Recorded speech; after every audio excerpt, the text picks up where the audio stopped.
Hola, buenas noches. ¿Saben cuándo fue publicado por primera vez Las ciudades invisibles? En 1972.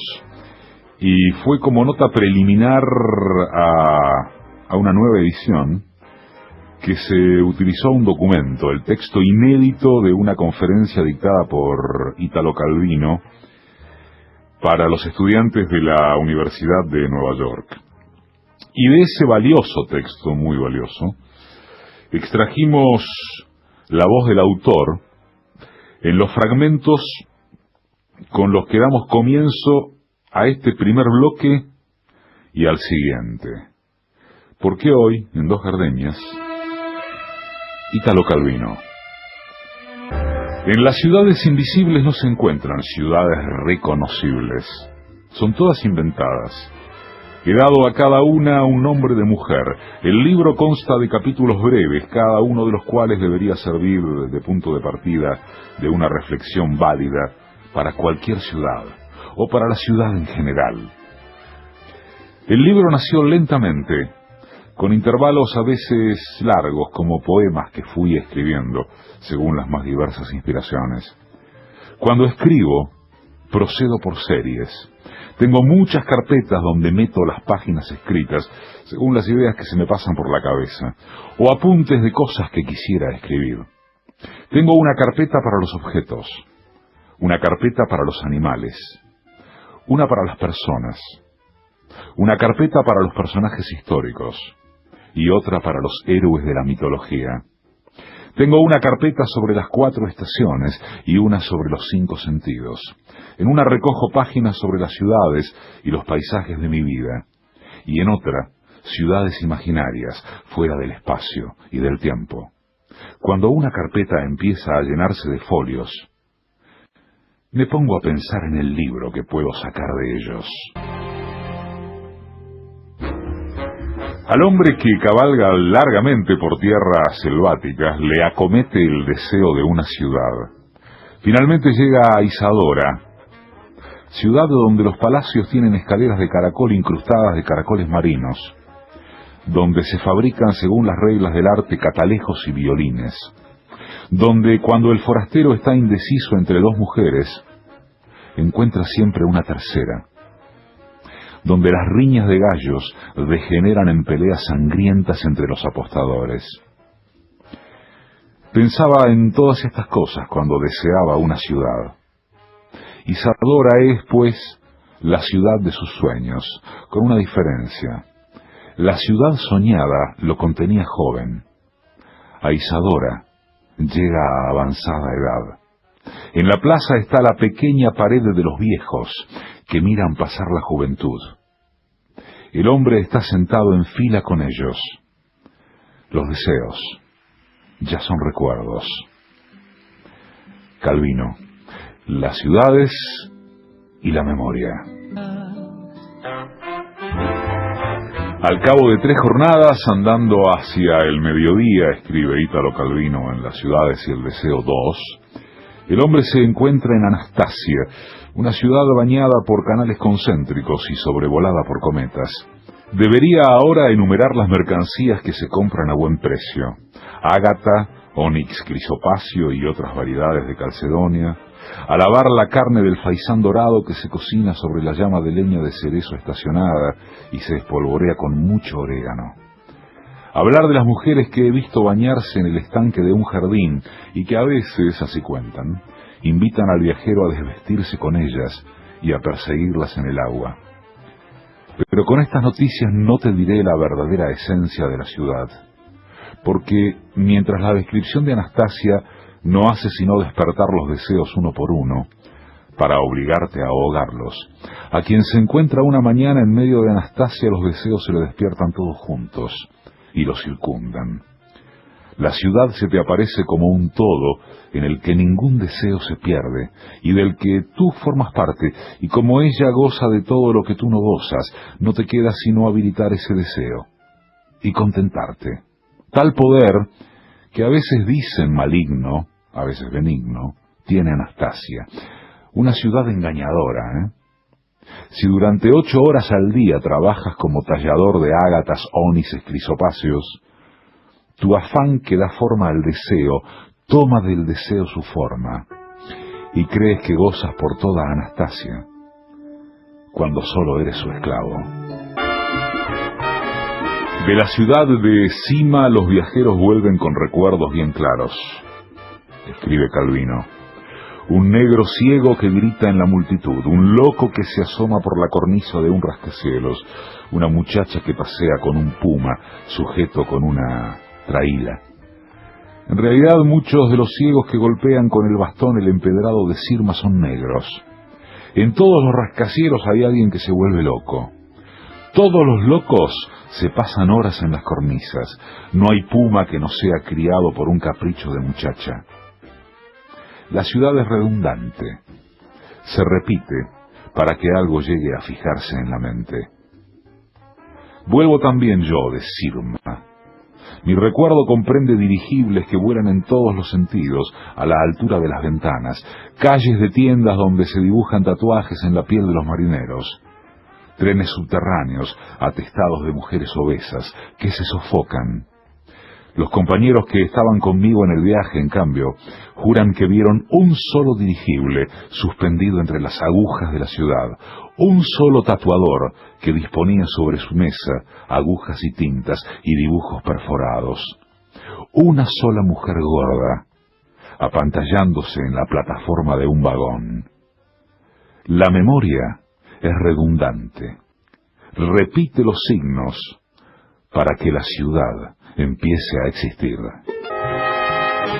El hombre que viaja y no conoce todavía la ciudad que le espera al cabo del camino, se pregunta cómo será el palacio real, el cuartel, el molino, el teatro, el bazar.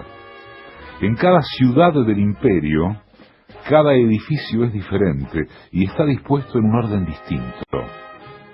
Pero apenas el forastero llega a la ciudad desconocida y echa la mirada sobre aquel racimo de pagodas y desvanes y cuchitriles, siguiendo la maraña de canales, huertos, basurales, de pronto distingue cuáles son los palacios de los príncipes, cuáles los templos de los grandes sacerdotes, la posada, la prisión, el barrio de los lupanares, y así, dice alguien, se confirma la hipótesis de que cada hombre lleva en la mente una ciudad hecha solo de diferencias, una ciudad sin figuras y sin forma, y las ciudades particulares la rellenan. No así en Zoe. En cada lugar de esta ciudad se podría, sucesivamente, dormir, fabricar arneses, cocinar, acumular monedas de oro, desvestirse, reinar, vender, interrogar oráculos. Cualquier techo piramidal podría cubrir tanto el lazareto de los leprosos como las termas de las odaliscas. El viajero da vueltas y vueltas, y no tiene sino dudas. Como no consigue distinguir los puntos de la ciudad, aún los puntos que están claros en su mente se le mezclan. Deduce esto: si la existencia en todos sus momentos es toda ella misma, la ciudad de Zoe es el lugar de la existencia indivisible. Pero ¿por qué entonces la ciudad?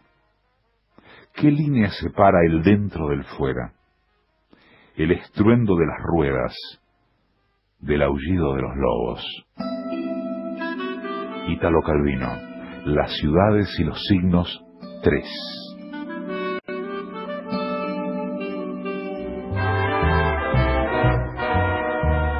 ¿Qué es hoy la ciudad para nosotros?, escribió Ítalo Calvino respecto de su libro. Yo creo que haber escrito algo como un último poema de amor a las ciudades cuando es cada vez más difícil vivirlas como ciudades. Tal vez estamos acercándonos a un momento de crisis de la vida urbana y las ciudades invisibles son un sueño que nace del corazón de las ciudades invivibles.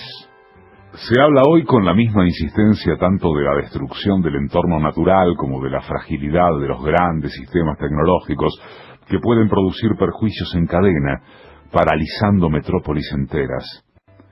La crisis de la ciudad demasiado grande es la otra cara de la crisis de la naturaleza. La imagen de la megalópolis, la ciudad continua, uniforme, que va cubriendo el mundo, domina también mi libro. Pero libros que profetizan catástrofes y apocalipsis hay muchos. Escribir otro sería pleonástico y sobre todo no se aviene a mi temperamento. Las ciudades son un conjunto de muchas cosas: memorias, deseos, signos de un lenguaje. Son lugares de trueque, como explican todos los libros de historia de la economía. Pero esos trueques no lo son solo de mercancías. Son también trueques de palabras, de deseos, de recuerdos.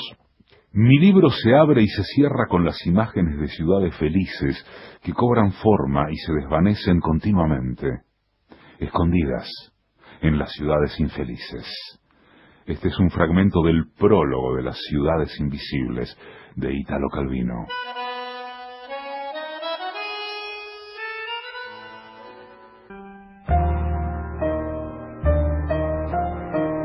Ahora diré de la ciudad de Zenobia, que tiene esto de admirable.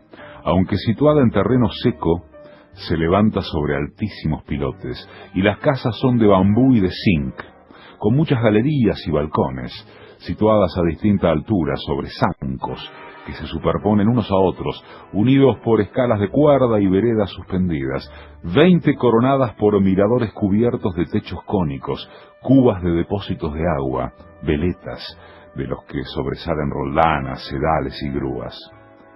No se recuerda qué necesidad u orden o deseo impulsó a los fundadores de Zenobia a dar esta forma a su ciudad.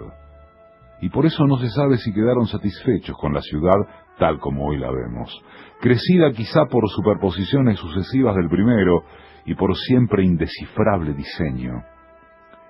Pero lo cierto es que si a quien vive en Zenobia se le pide que describa cómo vería feliz la vida, es siempre una ciudad como Zenobia la que imagina, con sus pilotes y sus escalas colgantes, una Zenobia quizá totalmente distinta, flameante de estandartes y de cintas, pero obtenida siempre combinando elementos de aquel primer modelo.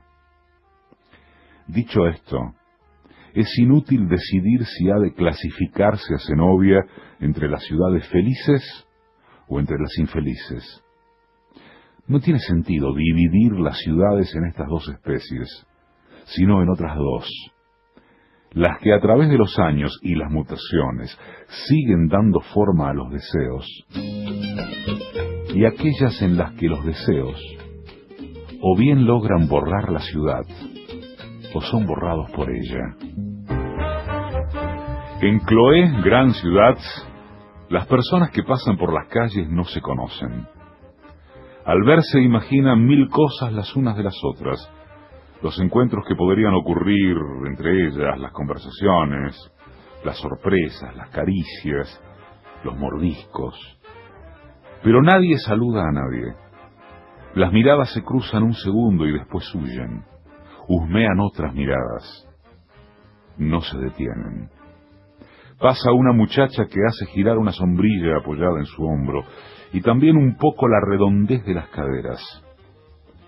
Pasa una mujer vestida de negro que representa todos los años que tiene, con ojos inquietos bajo el velo y los labios trémulos.